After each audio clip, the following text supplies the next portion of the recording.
Hey, episode 77. There's the 2 sevens right there if you can't see it there. Anyway, That's a lucky number. Yeah. And this is episode 77 of What's Happening. I am Shaine. And I'm Nico. And we are very happy to have our guest today. It is Lilith Lovett. And she's like what would you call like a Twitter shit poster. Yeah, Twitter shit poster and a streamer on the Twitch. Yeah, we're unfamiliar with the Twitch. So we're not with the times there. So I'm sorry, apologies. But yeah, how are you doing?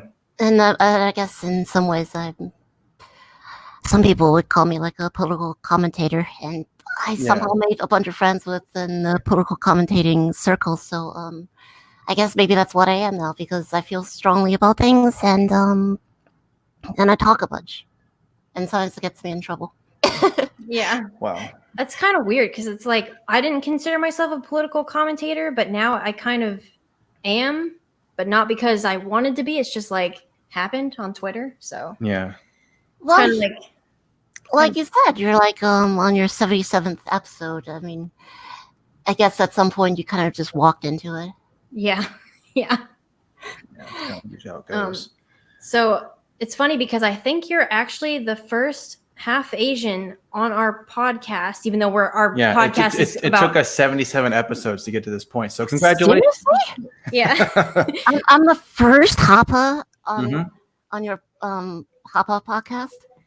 Yeah, it's Official funny podcast, because we used to do only YouTube live streams. So we had like a thing where we would talk to half Asians we made our own Hapa month. Yeah. But then like when we started doing the podcast, we hadn't really talked to anyone who was Hapa. So congratulations, you're the first. Well, I'm very honored. Why, thank you. Yeah. So we wanted to have you on because, like you were saying, you're well, I guess we decided to I suppose you decided to ask me to come on when basically we follow each other on Twitter. I followed I was Twitter mutuals with Nico for quite some time, and it's nice to finally talk to you two in person for the first time. Through voice for the first time. Right. Yeah. By the way, nice to meet you. I'm Lilith. But yes, that's basically, I suppose, hey, you do a libertarian, Hapa libertarian sort of a styled podcast where you discuss similar issues, and I just so happen to be a libertarian who just so happens to be a Hapa as well. Yeah, so it works out. So we kind of wanted to ask you just about your background and everything, because it's really interesting, like talking to other Hapas, because like for both of us, we haven't grown up in Asia or anything, so we're kind of curious. Did you live in Asia at one point in your childhood? Oh, I was actually born and raised in Taiwan, which is like China, but not communist. Yeah. So it's like the good China, basically. Chinese culture, but not the communism. It's essentially the good side of China.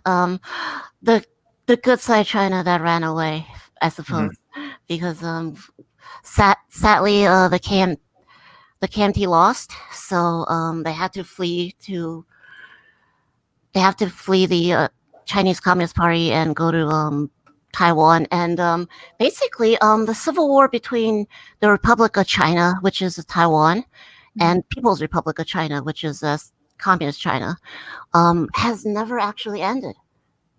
It's just we're just at a long ceasefire, and things are just rather peaceful, aside from political talks from time to time and people making noises, creating news cycles. But it's a whole new can of worms with the Taiwanese politics, Taiwanese, Chinese, Sino area. But yes, I was born in Taiwan, born and raised there, and I moved to America and when I'm 19, Okay, so that was like when you were almost or actually not almost. It was when you were an adult then. So you pretty much grew up in Asia then. Like pretty much in young adult. Like I moved to America at like the tail end of when I was 19. So, but until then, I came to America once for 6 months to learn English. I stayed with my aunt in Atlanta. So did you so you didn't grow up learning English in your household? It was mostly you just learned it in your adulthood, or? Well, let's just say that Chinese was was the language that was surrounded me, and or Mandarin Chinese to be more specific, since there's different dialects, as you probably know, as you two probably know. It wasn't until when I was like around 9 or 10 where I was thrust into America with hardly any knowledges of English, and attended an American school, and basically swim or die. Wow. Yeah, that's like totally opposite of us, because we don't know our it's really sad, but we don't know our Asian languages. So yeah. Oh, well, I'm a little bit toibu, as they say, a little bit deteriorated with my Mandarin Chinese skill myself after spending so many years in America. So I'm not that much better myself. So don't worry about it.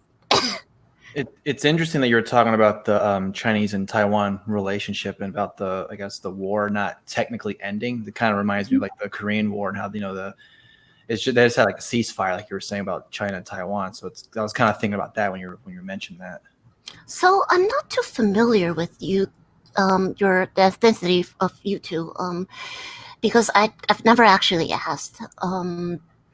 So what's your mixes, and how did you find each other? I'm just curious. If you don't mind going through it briefly. No, that's okay. For me, as much as you're comfortable with. Yeah.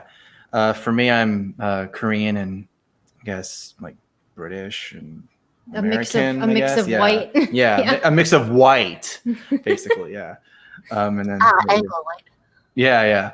And then so my mix on my mom's side, Filipino, Chinese, probably some other random Asian countries in there. But my mom grew up in the Philippines. And then my dad is American white. I guess it would be same type of mix as you, like probably.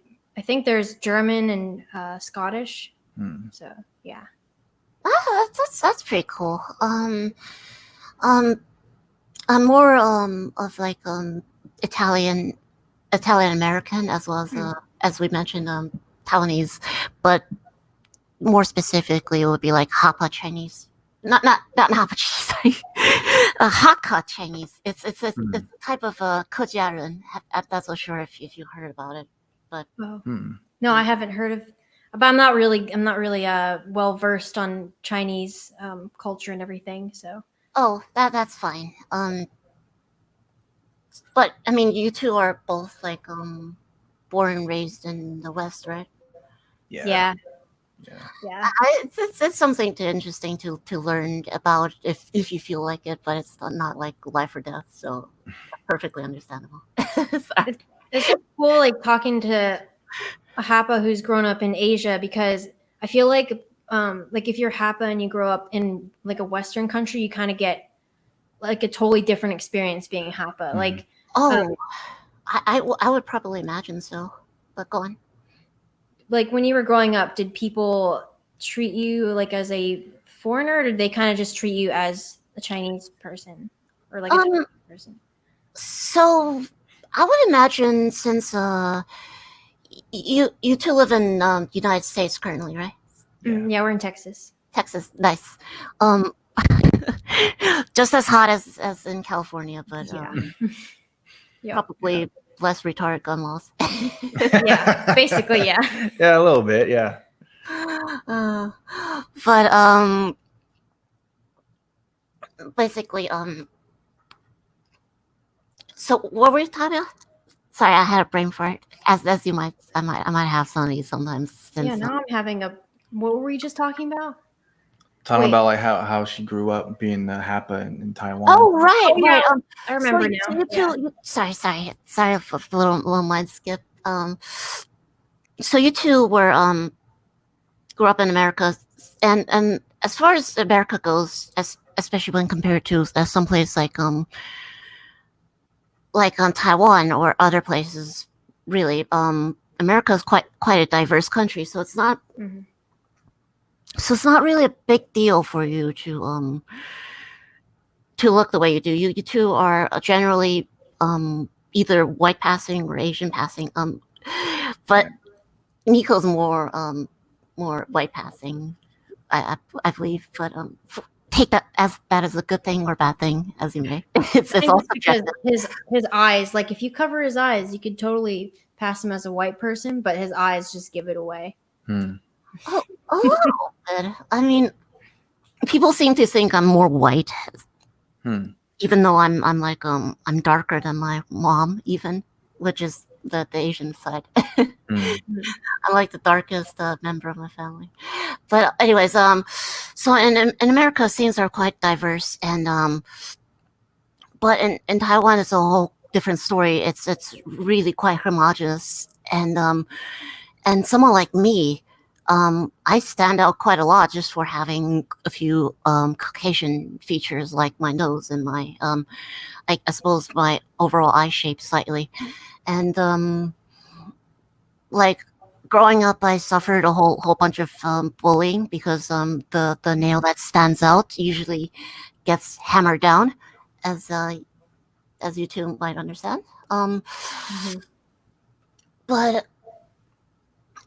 so as a result of that, I was taken out of the school system and I was homeschooled the rest of the way.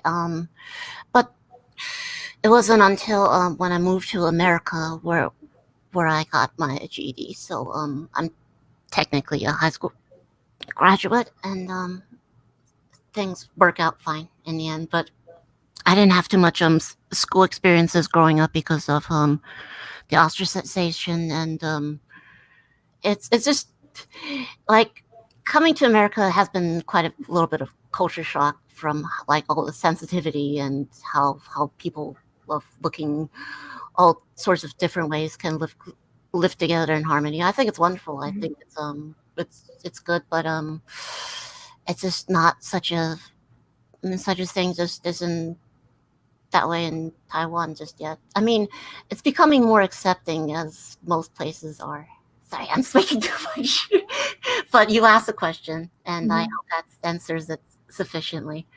And a homogenous culture is definitely different than one that's very multicultural. And sadly, if you look different in a homogenous culture, you, especially as a kid, in a school environment with bullying and other stuff, you're gonna stand out, and that's usually a bad thing.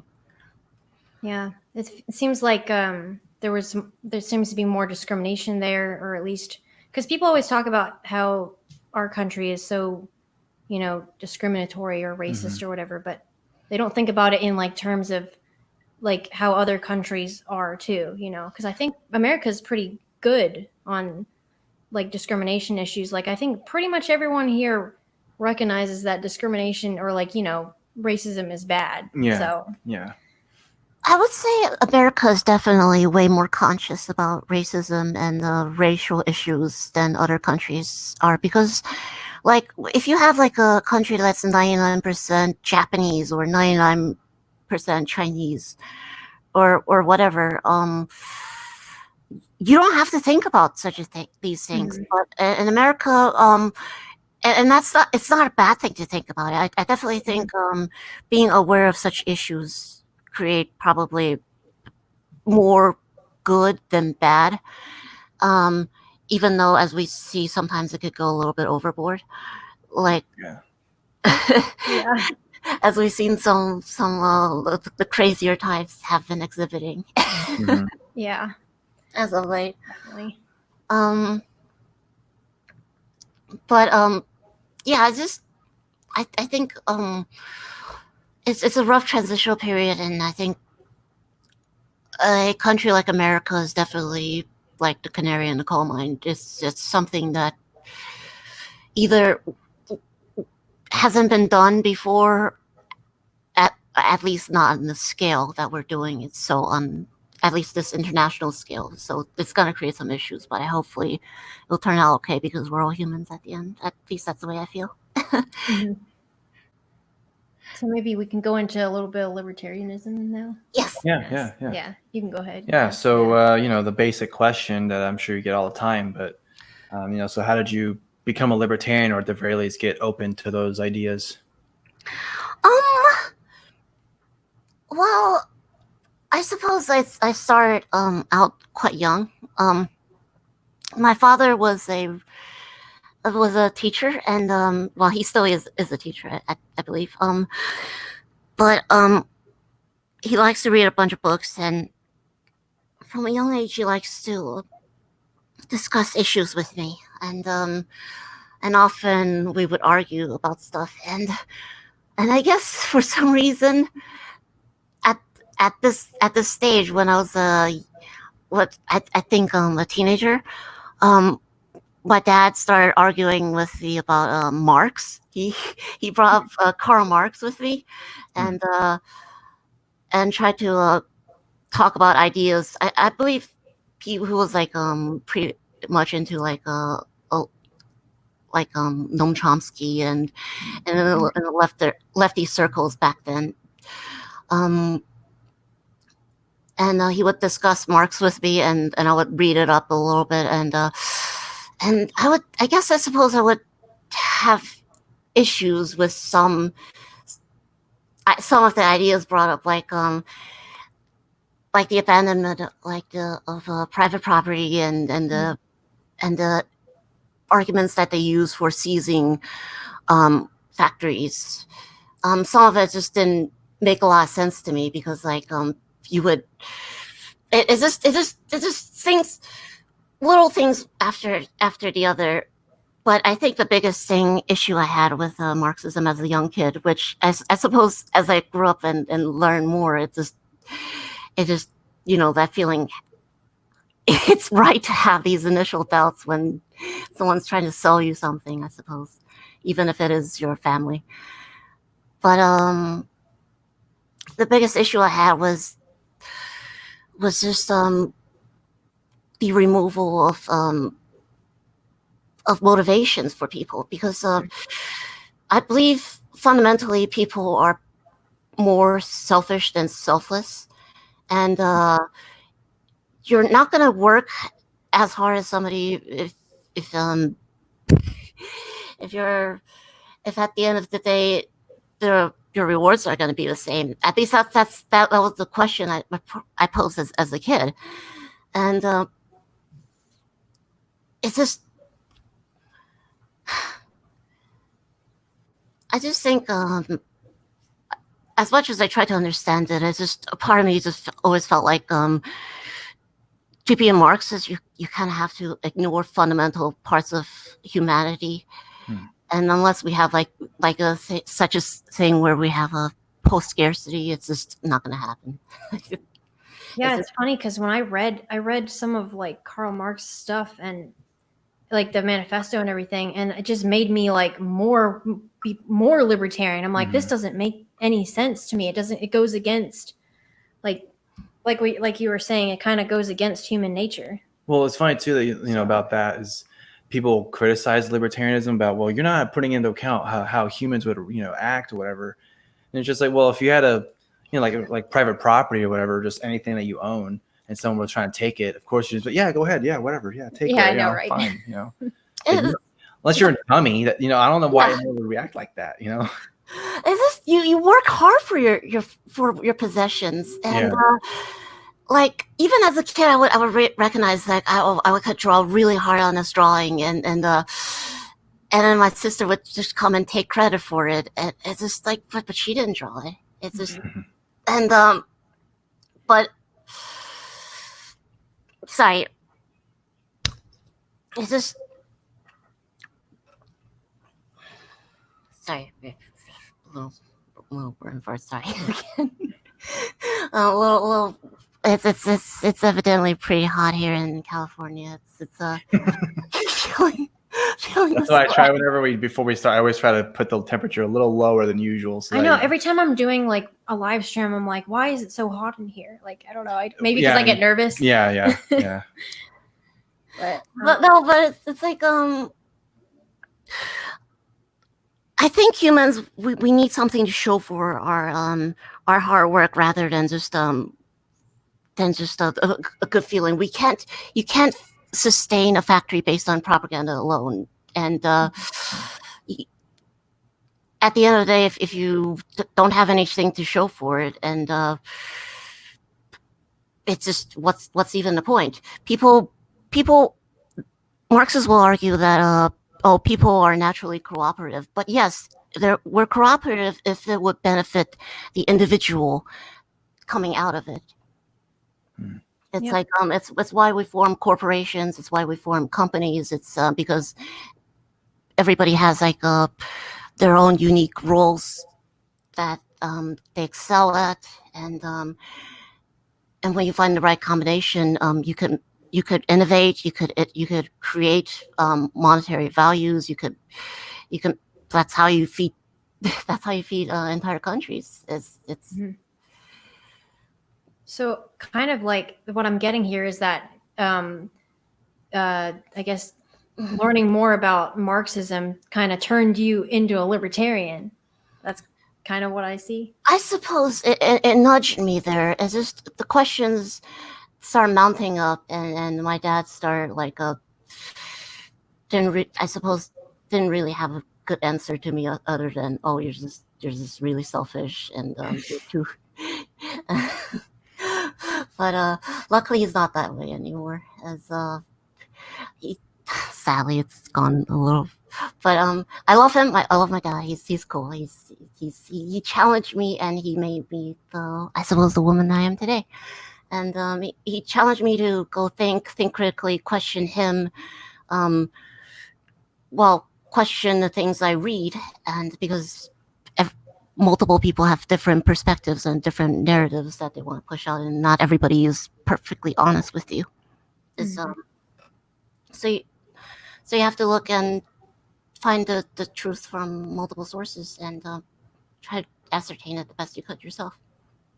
So are there any like libertarian works or any people that are in the libertarian realm that you kind of credit with kind of solidifying your political stance? My great awakening was probably Ron Paul. I think Ron Paul was the person that I first discovered libertarianism with, like, because before that it was mostly just when you hear about Republicans, it's just people like George Bush and people, Bible thumpers who are racist and all that stuff, and you hear about Ron Paul who doesn't want to make gays illegal and actually cares about freedom and argues for letting a person do what they want with their body. That really resonated with me, and I suppose what sold me onto libertarianism is just the idea of having as much an individual should have as much possible freedom as possible, as long as his freedom does not encroach or violate that of another individual. So it's like I can't go pour toxic sewage in my neighbor's backyards because that would be violating their autonomy and their freedom. So I suppose it's like Ron Paul awakened me a little bit, and then I started reading sources like Thomas Sowell and I just like the idea of it just resonated with me the most out of any other ones, I suppose. Yep, the Ron Paul moment. I feel like a lot of people were awakened by Ron Paul. Yeah, for sure. It was his campaign blimp. I was sold by that wonderful blimp. It was so glorious. kind of sad though, because nowadays it's like society seems to be going more away from libertarianism and towards authoritarianism. But yeah, I've been doing that for a while, but yeah, for sure. I mean, of course, Ron Paul wasn't perfect. He said some questionable things in the past, but then again, who hasn't? I mean, look at anybody in the establishment. You dig long enough into their past, you'll find something bad to them. But it's just I suppose I wasn't alone in that. You know, Ron Paul opened up my ideas of the right. I suppose people on a right-leaning spectrum being more than just Bible thumpers, and it went on from there. And you know.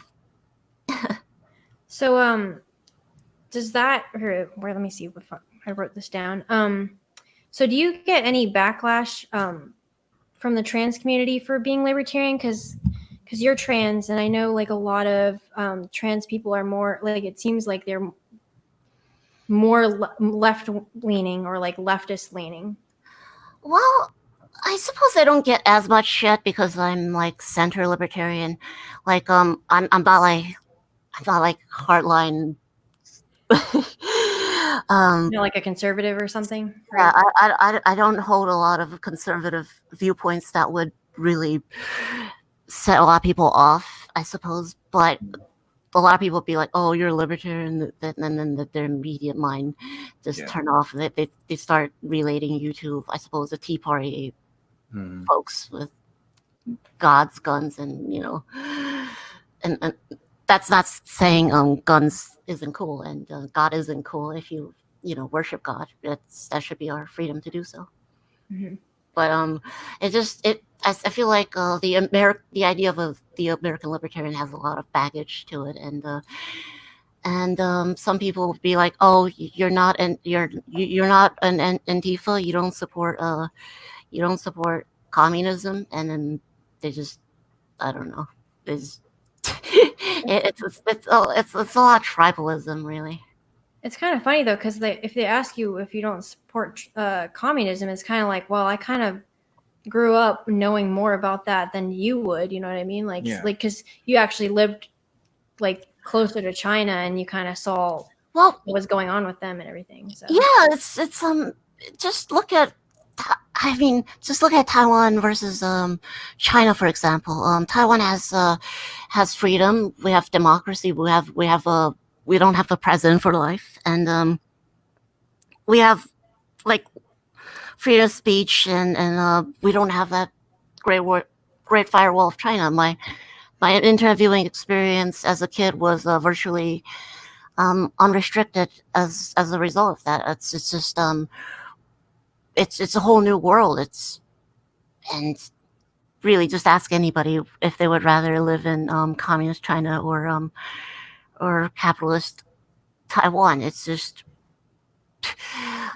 I'm sure capitalism has issues. I've seen them, but it's really the best system we have so far. And if you want to make improvements on it, sure, but it seems really dumb to me, the idea that we have to abolish private property. We have to do all sorts of shit.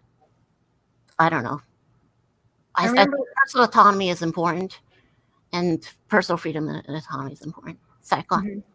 I was just gonna say, I remember on Twitter you were getting backlash from people for not supporting like rioting and or like looting private businesses and like stuff like that, because I remember you were I guess you had tweeted something about losing followers for that for some reason. Oh yeah, like it's like the whole protesting. First of all, I support the protests. I do not support the riots. And yeah, same for you too, right? What George Floyd did was inexcusable, and the cops and those who allowed it to happen should be it's just it's state tyranny, plain and simple. And But with that out of the way, I I just don't think burning down schools is going to help solve this racial issue as much. I just think because before all of burning, like I remember the first couple of days that that video came out, and the whole basically the whole country and the whole world was like in unison. Like we were all agree. Most of us, aside from like the biggest bootlickers, who just can't have enough of that delicious cop boot. you know the types I'm talking about. I'm sure you have encountered quite a few of them on Twitter. Those type of people.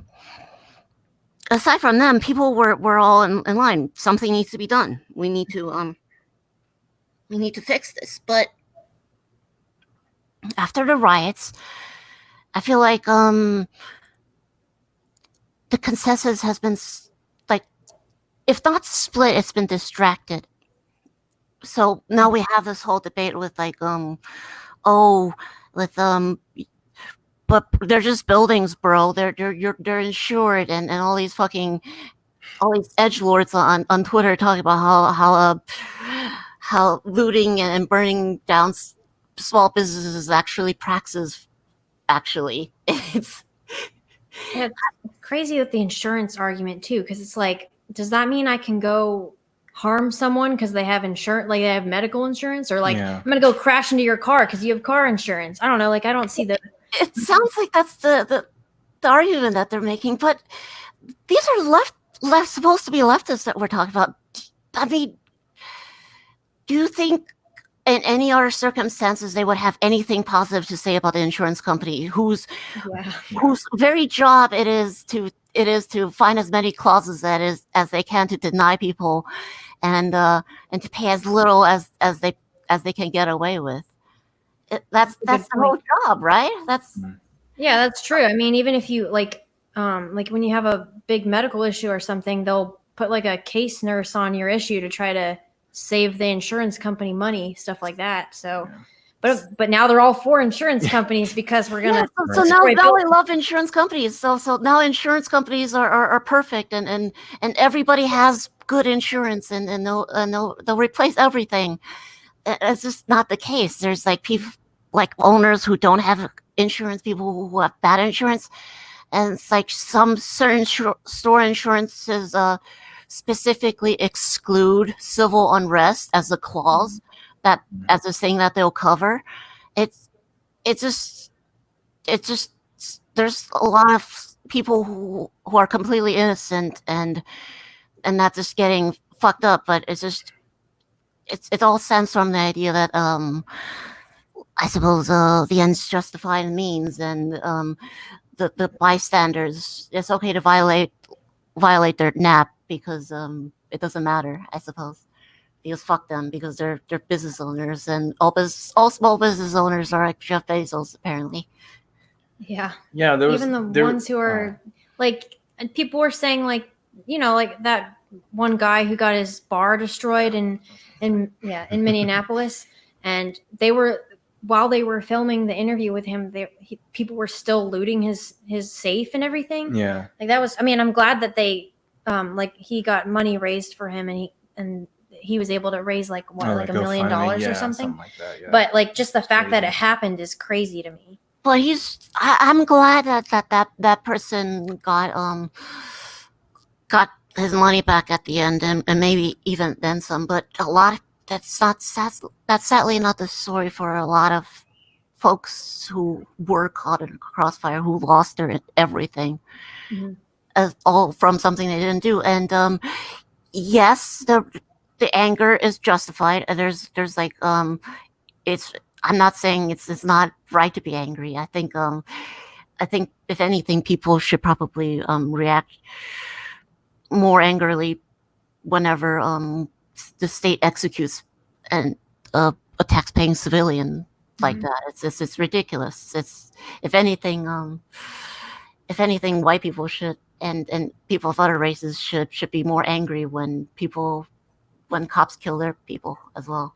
So, but that doesn't I still think there should be like some kind of decorum where we don't justify it. We don't be apologists for looters who are just there to benefit their own values, benefit their own personal situation through selfish means, and they don't really care about George Floyd at all. Yeah, that pretty much sums up how we think too. Because like when that was all going down, sometimes you kind of feel like you're insane because you're like, so I have to be like, I can't be also can't be quote unquote nuanced. Yeah, basically. Well, nuance is such an it's seen as, I guess the left would never say this, but I guess the right wing equivalent would be seen as akin to cuckoldry. I guess you're backing. You're not saying we should kill all cops and burn down America. Then you're, I guess, then you're liberal. Yeah. And it's a lot of it is being an edgelord online, out edging each other, and I guess it spills over to innocent people like you two or I who just want to grill, for God's sake. Yeah, I saw that meme that you posted about like the guy in the middle. He's like, I just want to grill. He was getting shot by like a funny Antifa person and a funny white supremacist cartoon figure, and then they were shooting each other. And then I just want to grill, for God's sake. And then the funny thing about that meme I reposted, someone got mad at me in the comments. Someone got really upset at me, like someone from the left and the right, like someone on the left sent me like some kind of long spiel about like, oh, Antifa's not that bad or whatever, and I was just like, bro, it's just a meme. It's just a grill meme. It's not that deep. Yeah. Well, I've come to the conclusion that whatever I post on Twitter, somebody will be mad at me. Yeah. It's just the way it is. It's people never give people the benefit of the doubt unless they're like already your followers and stuff. And it's just, I feel like people are just way too confrontational, and they just want to be hostile to people that they classify as their enemies, because like I can't tell you how many times I've had this random people I've never heard of, like people that I looked into them, like probably not even politically that far away, because like even though I'm like a libertarian, I'm still quite left leaning, and I believe in all sorts. Like I believe like LGBT rights, obviously from being trans myself, being a bi tranny myself. I've fucking fuck cops and fuck racism and all sorts of stuff. But even then, people would be like, "Oh, Lilith Lovett, she's that alt-right person who talks with people I don't like," and it's just doesn't make any sense. But I'm not. But it's just. How do you even answer that? It's just randomly getting accused of being a Nazi, which is what like people usually mean when they call someone an alt-right, or it's just, I don't know. Yeah, when they see like on your bio, or they see how you tweet or whatever, and they see that you identify yourself as a libertarian, even if you do say, well, yeah, I'm a left libertarian, whatever. Well, anyone who's not a libertarian or on the left, and they see that libertarian word, they'll be like, I'm just gonna ignore them. I'm gonna, act like you were saying, you're an alt-right Nazi troll or something like that. And it's just like, we believe in like 90% of the same things. So, how are you gonna, It's the with us or against the mentality, and it's right. also a purity check that a lot of, I mean, even some, like, even people on the left would seem to admit that there's a lot of purity check and spirals, and like even someone like Short Head who's like way more to the left than I am, has people like talking about, oh, she did this, she did that, she said this, and she said this 5 years ago. It's just it never ends. Yeah, that's funny because I see her getting called a Nazi all the time, and I'm like, But she's way more left Yeah. than I am. I can't imagine. I guess being so. I must be like literally Hitler. I guess then. for being for universal health care automatically considers you a Nazi now, I guess. Right? Oh yeah, and I think healthcare should be affordable too. Even though some people in the Libertarian Party would be like, "Oh, you're not a real libertarian meme." But oh yeah, then there's all the libertarian infighting that you're not a real libertarian. I mean, as much as funny as the libertarian fighting goes, I still find the libertarian side of the internet much more chill than the rest. And even though some people might have an issue with me going, maybe you shouldn't die from not being able to afford medicine, but but I guess I'm a sadist for thinking that. Yeah, you don't seem to get in too much. Like, you don't seem to get into a lot of like the "you're not a real libertarian" fights on Twitter, which is probably a good thing because it goes on and on. Yeah. I mean, just you two, for example, you two are generally, like, from our interactions on Twitter, we're pretty chill. It's just never had those, what did you mean by this? Yeah. Right. It's just like, could you clarify what you mean by this? Are you obfuscating like something? It's just the environment is less stressful, and I suppose that's if I have to be an online commentator, I suppose I have to go with the one that fits with my personality most. Yeah. Yeah, I mean, there are libertarians. I'm not going to name names, but there are libertarians who are like that. There are. Yeah, it's like what do you mean by that? You retweeted somebody. I don't like it. Oh, okay, well, sorry, it's not your Twitter account. Who cares? You can do whatever you want with your Twitter account. I mean, on the other side of the coin, you do have to. We do have to do some sort of the basic level of gatekeeping, because otherwise we get people like well. Right, John Bolton, yeah, John Bolton is not allowed to be a libertarian. Oh, fuck John Bolton. Fuck John Bolton. John Bolton's a warmongering scumbag. I hope nothing good for him. That's to say that. Fuck John Bolton. This is so lazy. This is kind of unrelated, but like, yeah, I know. I didn't even know he was trying to claiming himself to be a libertarian. He's as alt-right as they come, aren't they? That's like Bill Weld running as a libertarian. I'm like, didn't he like literally work for like a war company before? Something like that, yeah. I don't know. I don't know, but yeah, there's definitely a lot of that purity stuff that you're talking about, for sure. The person I was more thinking along the lines of a fascist hangout. Oh yeah, that account. I think mostly I just think that they're there to troll people at this point, because I can't think that they could be serious. It's funny that you mentioned it, because there's this tweet that they did a while back where I think they tweeted something along the lines of, our whole goal here is to infiltrate the Libertarian Party or something like that. To make them Republican. Something like that, yeah. And it's just like, well, you tweeted it, so I don't know. If this is your psyop, you're doing a really terrible job. You're just telling everybody. Right.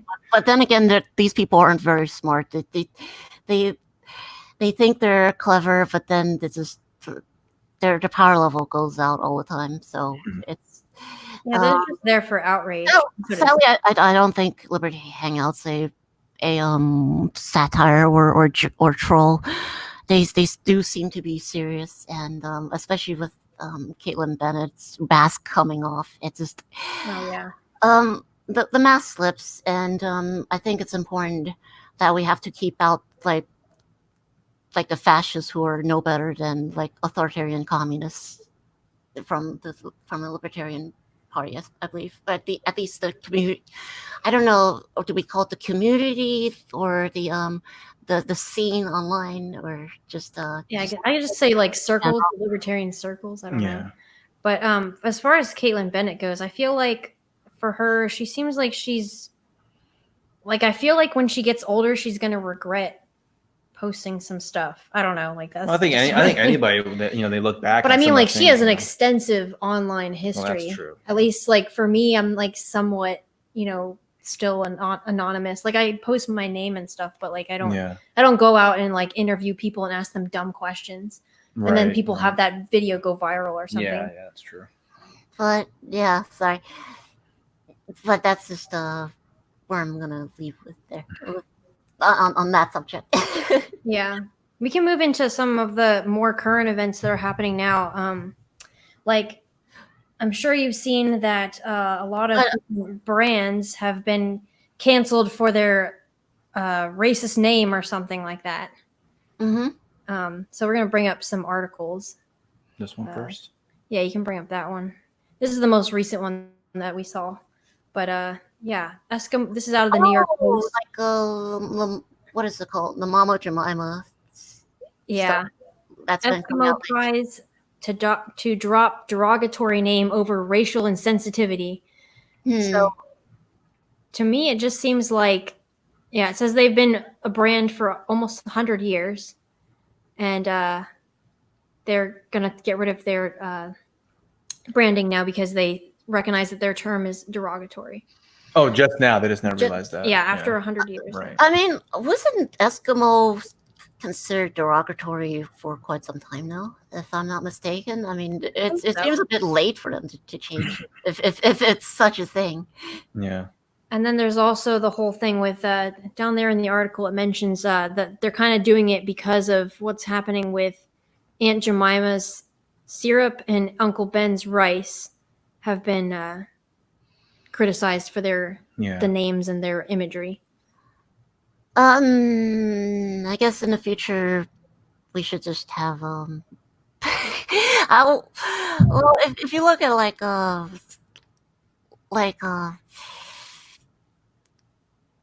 images of like communist supermarkets, you see all those like pictures of brandless stuff. I suppose that's the future that we're heading.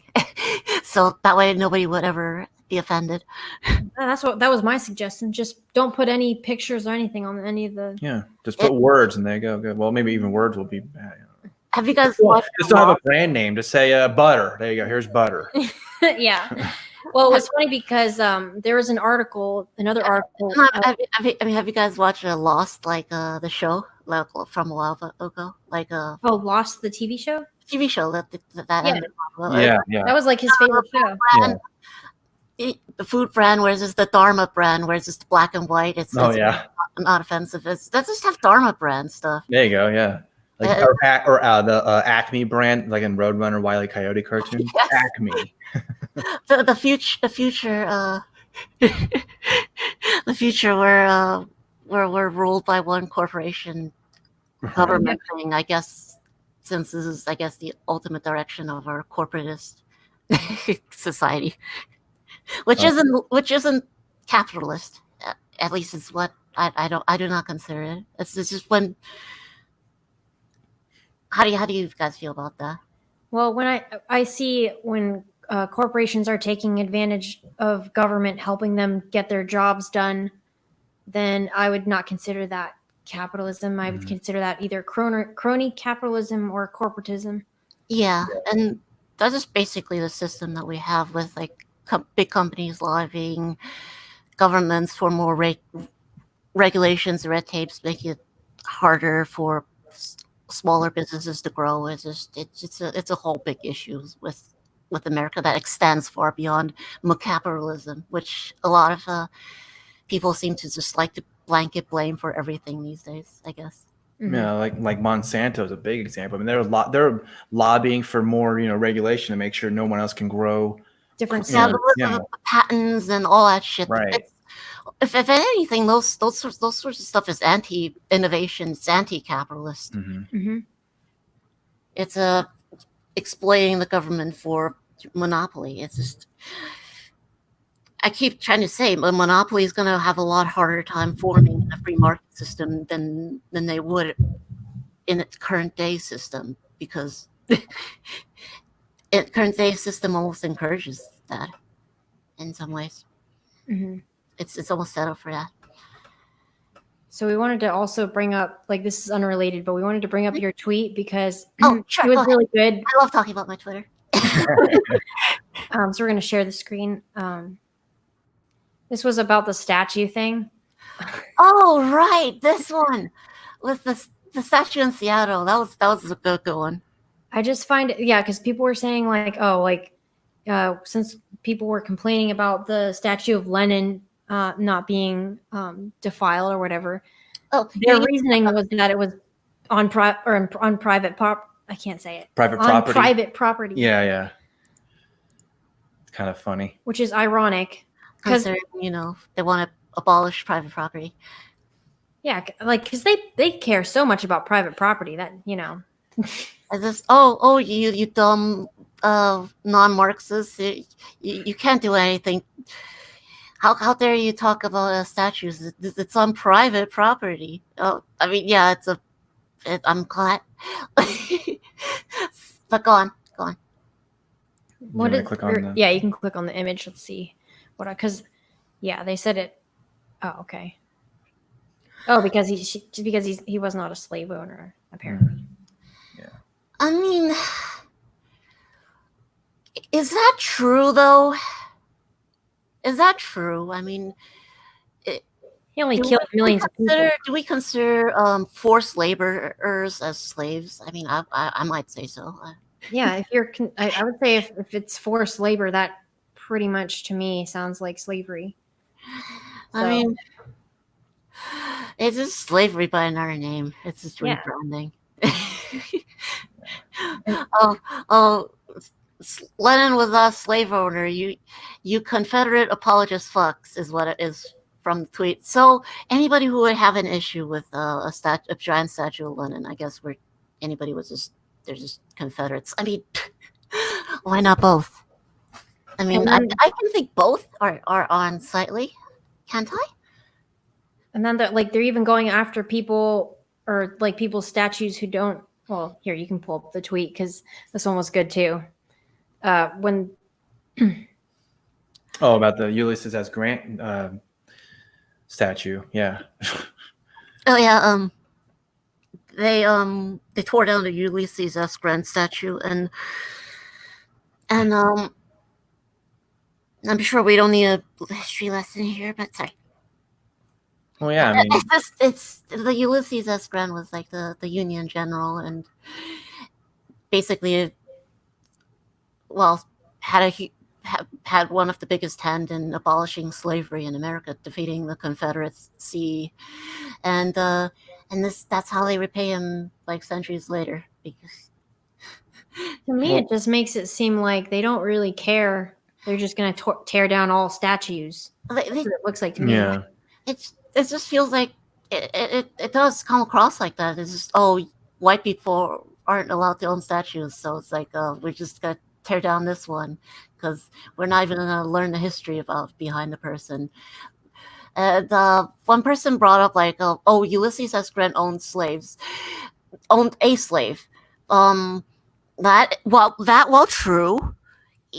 He released him as soon as he basically could. He was married. I believe the slave was I suppose like inherited to him through marriage, and he freed them, and he freed the slave almost immediately. But due to the laws, it was he needed to keep the slave for 1 year before he could free him. But I would imagine, by all intents and purposes, he's already freed, I guess. But it's using this. He had this blemish that wasn't really much of a blemish in the first place. So let's just disregard everything, all the good stuff he did for Black people, because of fuck Whitey. And yeah, basically that's what it's not. Black people aren't even going fuck Whitey. It's more Antifa people going that way. It's I saw like a video of someone taking down a statue. I don't remember what statue it was, but they took down the statue and it like ended up hitting someone. Oh yeah. There was a video of it. And then you see the guy in the bottom of it, because I can't. Like you're saying, I don't remember what statue it was, but I wish I remember where it was. They're pulling it down, and then you see the guy like get hit with it, and like a 600-pound statue. Yeah, so that's not gonna feel good. I don't know if he lived or not. I can't remember. Damn. That sounds rough. Yeah. And that was Antifa too. So yeah, even if they're Antifa, we don't want bad stuff to happen to people here. Yeah. And wait, what was that other thing that? So recently, we can talk about Trump now. Oh yeah, everyone's favorite president, Trump. I know, Trump, right? Trump. He recently had a rally where he talked about people who burn the flag should go to jail for a year. So yeah. The interesting thing was he had said that back in 2016, but no one cared. But now yeah, it's interesting because for those who are seeing this is. I think he said it a few times, like on Twitter and stuff as well. Like, flag burners need to be punished or whatever. And I don't know if like how this is gonna like if this means anything, but it's just an interesting kind of the way this is all looks or whatever. Like on this article from The Hill that was talking about Trump suggesting legislation that would jail people who burn the flag for a year. There's 1,441 comments as of right now, and it's been shared over 11,000 times. But then if you go to another article from The Hill that is basically the same thing, and this is from 2016, and it says Trump spokesman, flag burning should be illegal. And this is also from The Hill. 168 comments and only shared about 2,781 times. So, I don't know if that means anything, but it's just kind of interesting how. Did they specify the punishment in that one though? Because now he's saying that people should be jailed for a year. Yeah, I think him specifying a punishment makes it seem more solid, I guess. Oh, he says perhaps a loss of citizenship or a year in jail.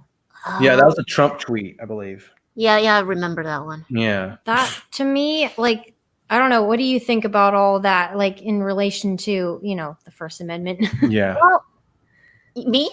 Yeah. Well, I've tweeted about stuff like this for a while before. I've tweeted about this recently, but I'm against it. I think flag burning is definitely covered within the freedom of speech, and I believe it's a person's freedom to do so, and it's not up for the government to stop it, because there's, the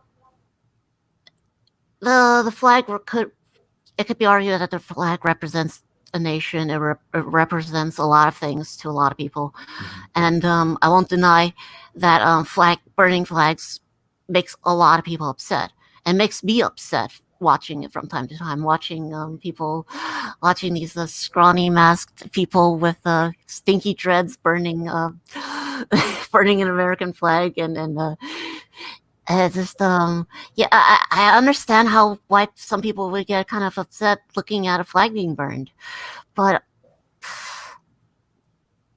that's essentially what the flag stands for. It's the flag stands for the United States and the rights that is enshrined and protected underneath it. And if anything, if Trump actually somehow makes the flag burning illegal, I'll burn one myself, because it would no longer stand for what it's supposed to stand for.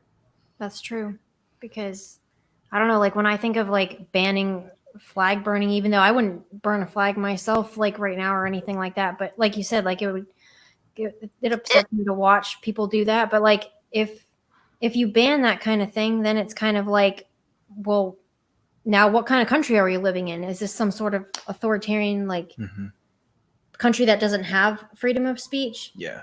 And then what's next after that? What are we going to ban criticizing the government too? Like it's where it starts.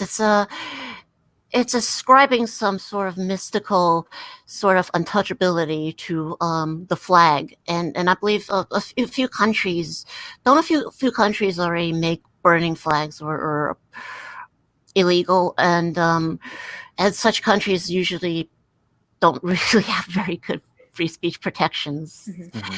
That's say that, like for example, in Thailand you're not allowed to criticize the king, and it's usually where it begins.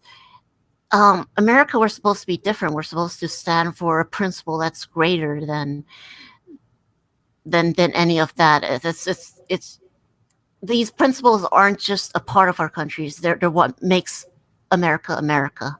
Yeah. And I feel like Trump doing these talk about punishing people burning flag up to a year is reprehensible. I think it's I don't think he's actually being serious about this. I think he's just like playing it up to his 60 IQ. The 60 IQ members of his base who are like, yeah, yes, yeah, flag burning bad. Just taking everything he says, just swallowing it and all that. It's like the thing where he was throwing his water. Oh yeah, I drank a water and throw it down. Yeah.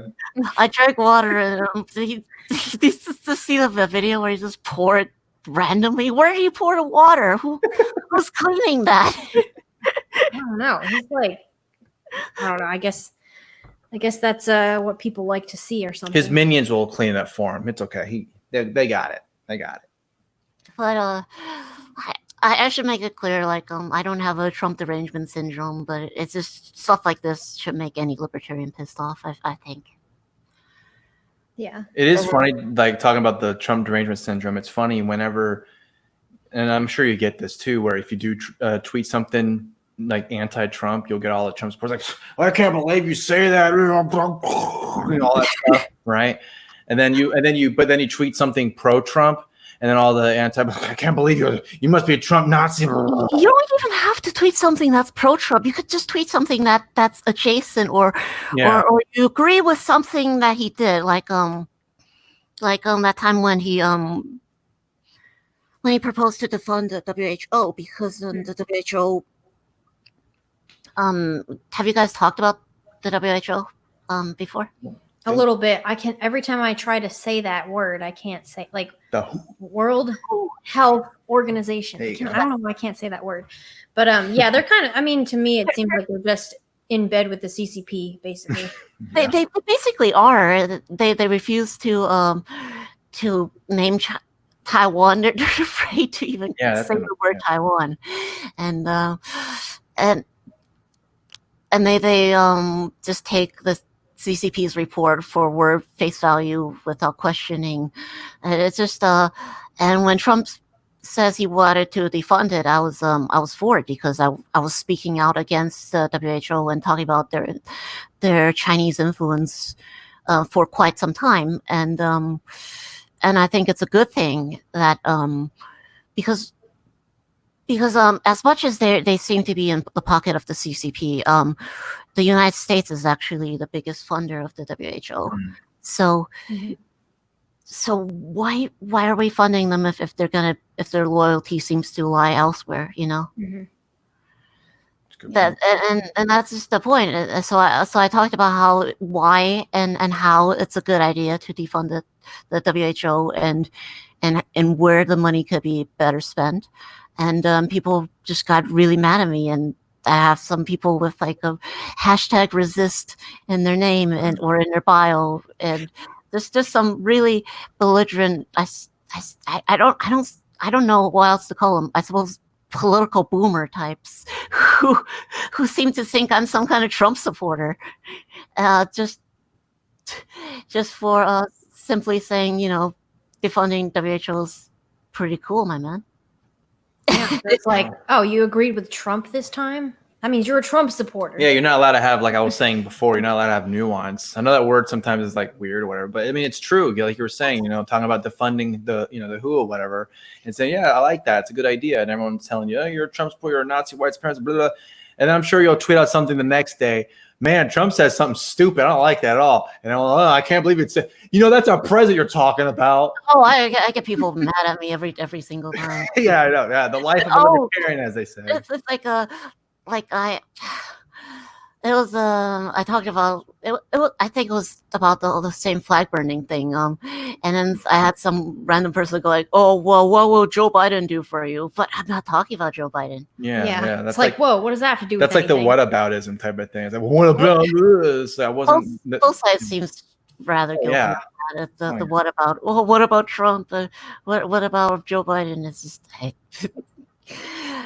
although one thing, but I guess it's just people are concerned about their side, and people don't have time or interest in nuanced discussions, and it's become really unpopular and ugly. Yeah, I think it is important to sometimes, at least, to maybe bring up, like, well, I know you don't like what like Trump is doing, or just for an example, but Biden did this and that.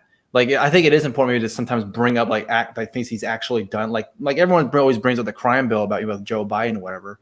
Like, if it's about crime specifically or anything like that, then it's important to bring that up because that's something that Joe Biden was a part of. But if you're just bringing up some random thing that you're saying, well, what's Joe Biden going to do for you? He's like, well, I didn't mention Joe Biden at all during this whole thing. So what are you talking about? You know what exactly. I mean? Yeah. So, or you talk bad about Joe Biden, and it's like, and this likewise people. Oh, you want Trump to win? You're just telling people to vote Trump, and it's just like I'm not. You should just maybe one day, if you do ever get that type of question, you just want Donald Trump to win re-election. You should go, "Yep, I do." Or the other way around. You just want Joe Biden to become president. How did you know? That's exactly what I want. I want Joe Biden to be president and just see their heads explode. I've done stuff like that in real life and make people really, really angry. And it's having to explain myself usually isn't worth it. But their reaction at first is always really entertaining. I don't know. It's like some people going like online going when I've criticized homophobes. It's like, oh, you just want to indoctrinate kids to the homo agenda. Yes, you just say that just to piss them off, just to see what kind of reactions they get. Well, it's like they've already got their opinion, and it doesn't seem that they're going to change. So it's like you might as well just agree with what they're going to say, right? Get a laugh out of them, and just get some entertainment. Get that's your payment, Mm-hmm. Well, I think that'd be a good time to end it, right? Yeah, that's a good point to end at. Yeah. Right? So we're at the top of the hour. So top of the hour. Yeah, it's like a radio show. We're at the top of the hour. Yeah. Well, thank you very much for having me on today. I'm sorry I didn't use the cam. I didn't realize it was a option for me to actually do, and I guess I just didn't get ready. But hopefully next time, I'll get ready, and because I feel a little guilty just me being a little avatar talking to you while you two are talking. Fine. And that's okay. We've done like whole podcasts only audio too. So yeah. Yep.